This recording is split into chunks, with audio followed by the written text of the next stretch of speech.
इथून हळू हा खाल्ल्याकडे नाही ना बराबर तुम्ही ते दाना आलेले आहे ना या इकडे कवळ्या नका तुम्ही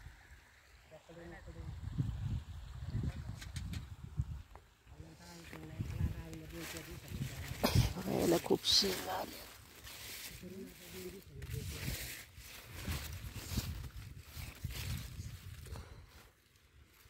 विशालने लावलेली फरशी,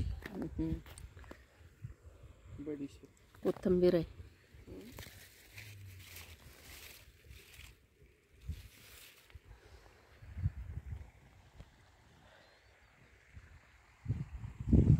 पाणी वाहते, कांद्यांना पाणी भरायचं काम चालू आहे आणि ह्या फरशीला पण.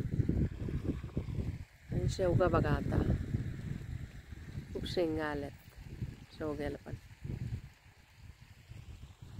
अशा आंब्याची झाडं लावल्यात मध्ये पण.